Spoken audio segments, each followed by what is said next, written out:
years in power, and today is the turn of two of the best performing ministers in the cabinet.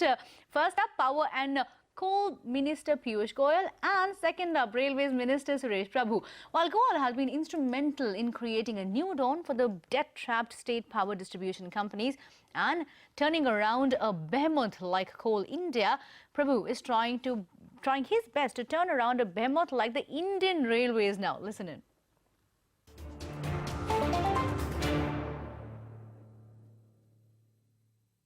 Today I had the Rajasthan review meeting with the state government of Rajasthan. You'll be immensely happy to know that Vasundhara Raje ji, the Honorable Chief Minister, who inherited nearly 15,000 crore rupee annual loss, some 80,000 crore accumulated loss, and debt. She's been one of the most proactive beneficiaries of Uday. They've already done a large part of their 40,000 or 35 or 40,000 crores of Uday bonds. They've got approval for another 20,800 crores already. Today we've discussed their rollout of their DISCOM state government guaranteed bonds, and they've agreed to move that quickly. They've been able to save on their coal consumption through cutting down imports and more rational utilization of their capacity by about 50 paisa, they told me, per unit. They're now talking to NTPC, and Monday our NTPC team is going to be there to see how we can look at the overall power purchase cost and help to bring that down. So we are working on financial costs, we are working on efficiency in utilization of coal with them, we're working on efficient procurement of power. The Honorable Chief Minister is so sincere in her efforts to reduce AT&C. She's probably called a meeting of all MLAs next week to discuss with them the program to cut power theft. Today we discussed that they'll be looking at replacing every meter in the state with a smart meter for real-time monitoring of power consumption. Today we also discussed that they'll go back and work out how to work on the replacement of all the agricultural pumps with energy efficient pumps. So I think game-changing things are being done by the states, and the state which I thought will take 4 years to convert from 15,000 crore loss to profit, now today was talking of 3 years, and at the end of today's meeting has said we'll see if we can do it in 2 years by next year. So Rajasthan, you're saying, is promised to bring down losses in 2 years as opposed to the earlier 3 years. They promised to do it in 3 years. But today, after today's meeting, I have urged them to see if they can do it in 2 years, and they're seriously working. Well, you know, that's a really ambitious target if you can achieve it, given the state of affairs in Rajasthan. Yes, absolutely. Do we expect movement on Tamil Nadu coming on board? See, the whole concept of Ujjwal Discom Assurance Yojana is in the interests of the people of India. And I'm sure the people of Tamil Nadu also deserve better. And in fact, when we did the workings, Tamil Nadu enjoys the maximum benefit out of Uday, considering they have had huge losses in the past. Now, there was this one issue which I had publicly mentioned also, that Tamil Nadu is a unique case, which has a DISCOM, Transco, and generating company all in one. So one will have to allocate that debt into the three separate buckets, and then one can work out what is to be done. Of course, the Chief Minister wrote some letter requesting for several things, but requests are always made, and we have decided that there is no subsidy involved. The government is not giving any money to anybody, and all the states have come on board. But should Tamil Nadu still choose to continue to bleed, continue to not be able to serve their people, and continue to incur 10,000 crore loss or whatever loss they are suffering every year, that's a choice which is open to them. It's a voluntary scheme. But I would think any sensible decision would go towards joining Uday. Move away from Uday and discuss what's happening on the renewable side for just a bit. You know, you've been touring, whether it's London or New York. You had a large investor conference here inviting people to participate in India's renewable energy program. In terms of outcomes, what can we really say has been achieved, whether it's by way of FDI or proposed FDI? Because you've got a very ambitious target on the renewable side as well. Well, we started out with a 20,000 megawatt target by 2022 by the erstwhile government. We'll achieve that next year itself, 5 years ahead of schedule. Last year, in the 12 months just gone by, we bid out 21,000 megawatt of solar power projects. Many of them within the solar parks. So land, transmission, all taken care of. All the projects have a PPA with a reasonably good counterparty. Okay. Most of them with NTPC, SECI, or performing discoms. Sure. Now, if that is possible in a short span of 12 years, achieving 100,000 megawatts by 2022 is clearly doable. Next year we'll add at least 10,500 is the target, but we'll add at least 13,000 in the current year, what we are doing now. FY16. For which we bid out this 21,000. So have a cushion and a buffer. Which is why I say by next year I'm 100% confident. Sometime in 2017 we'll cross 20,000. In terms of FDI specifically, on the renewable side, what can we expect? What is the target there? See, I'm not one of those who's very desperate for foreign investment or who's going around pleading for foreign investment. If any of your colleagues has been on any of my investor meets, and you know they've been on open, all of them actually. And they're all open. All my meetings are with everybody around, nothing confidential. If they've made any unreasonable requests, I've been quick to point out it's not going to happen. So what are those unreasonable requests that they're making? At one point, which may come in the way of FDI. Somebody wanted should not the government, central government, do a backstop guarantee to every one of these PPAs? I said, I'm sorry.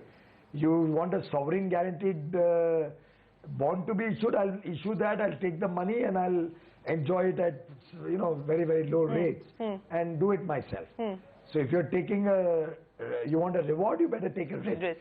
So ultimately, it's all a risk-reward ratio. Investors have to appreciate that. So they still find and that there's the risk no shortage of money. But they still find, foreign investors still find that perhaps the risks outweigh the rewards at this point in time? Not at all. Otherwise, I wouldn't have had such huge competitive bids for 21,000 megawatt in the last 12 months of solar.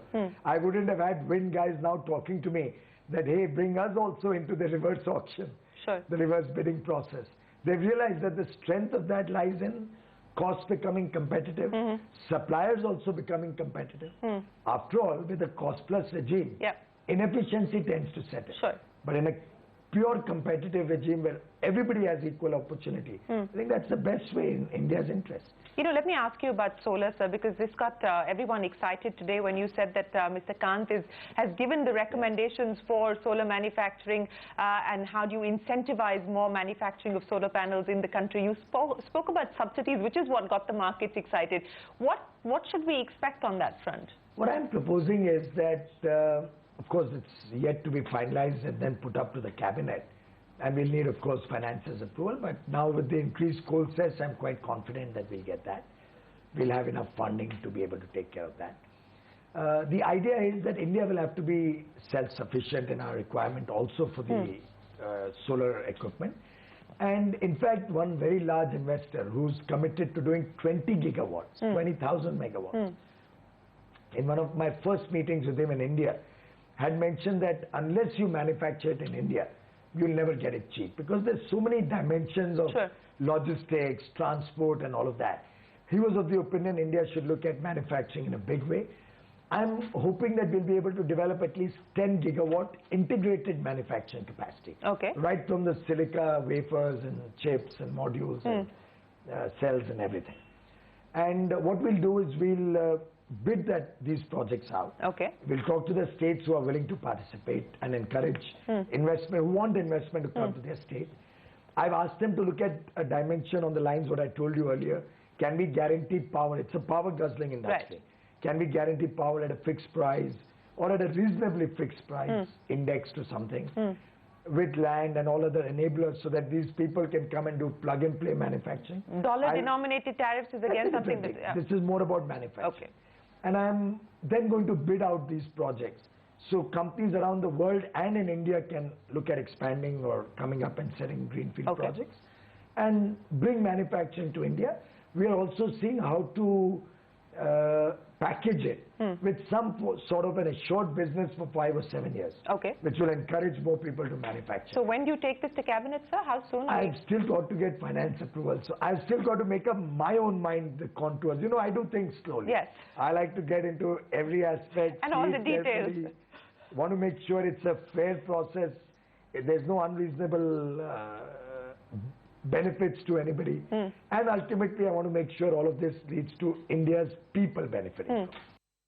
All right, that's the Power Minister about all the plans that line up ahead. From power to railways, this is the year of consolidation and acceleration.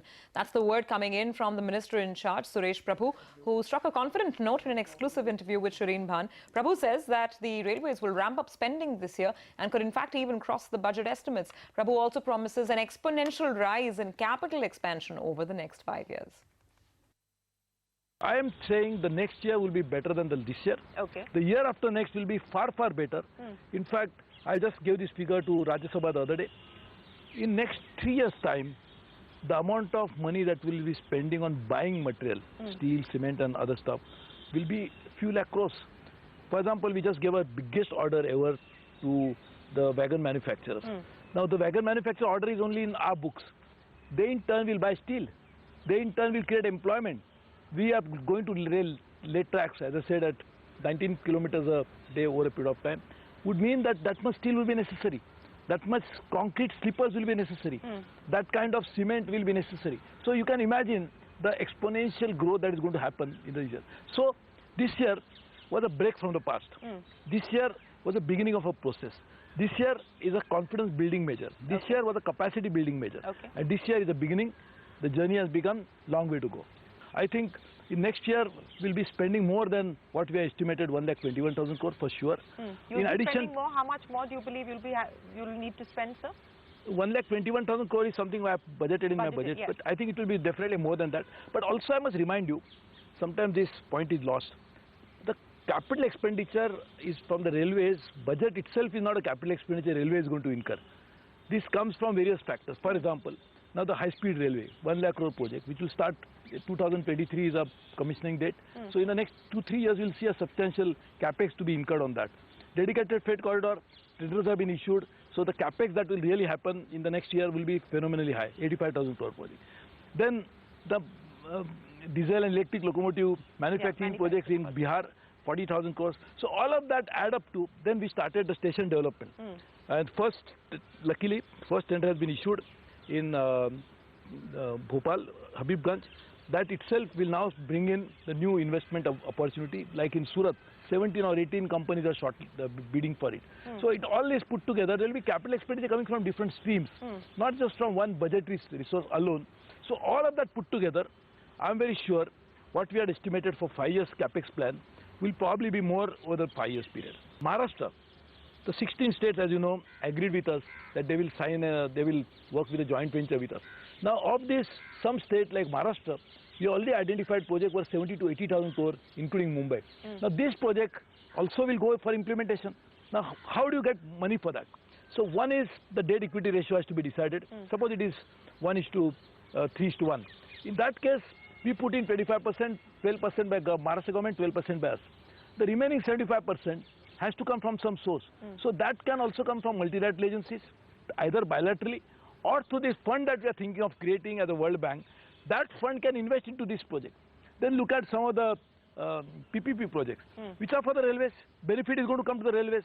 So those PPP projects also might need debt as well as equity.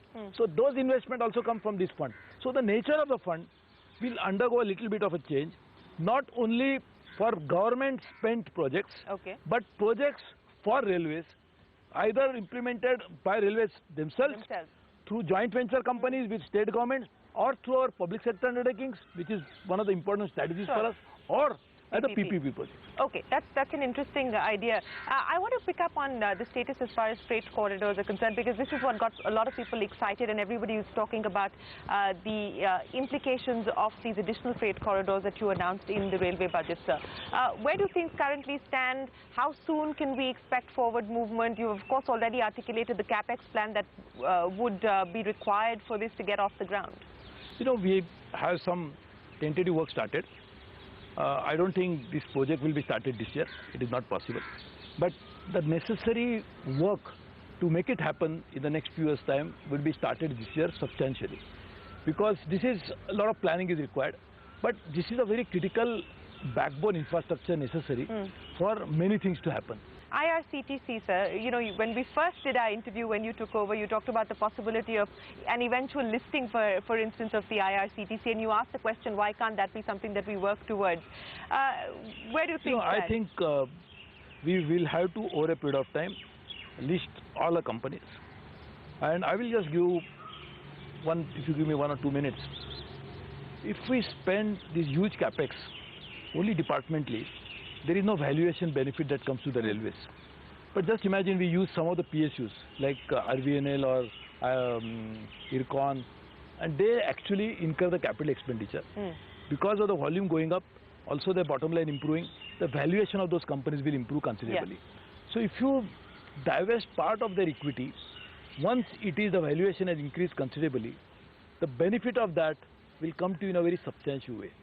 So by doing that, whatever debt we are talking about, we'll be able to liquidate all that debt with a small divestment. Coming out, because we borrowed, we could spend more. Because we could spend more, the valuation went up. Because the valuation went up, part of the divestment money can be used for liquidation of loans. So loan, people feel is a problem. It's not really, because of that, the capex is improved, capex is improved, the viability of railways improved, and also because of all this, the ability of the railways to pay more to the borrower is also increases considerably. Now coming to the point of listing, I think we have already said in my budget speech, is to create a holding company. So all the different companies in the railway family will be held by this holding company. I think that's a good time to actually go in for a listing. So that is SBI Cap is helping us to prepare a complete concept for it. We have requested them to do that. Well, those were the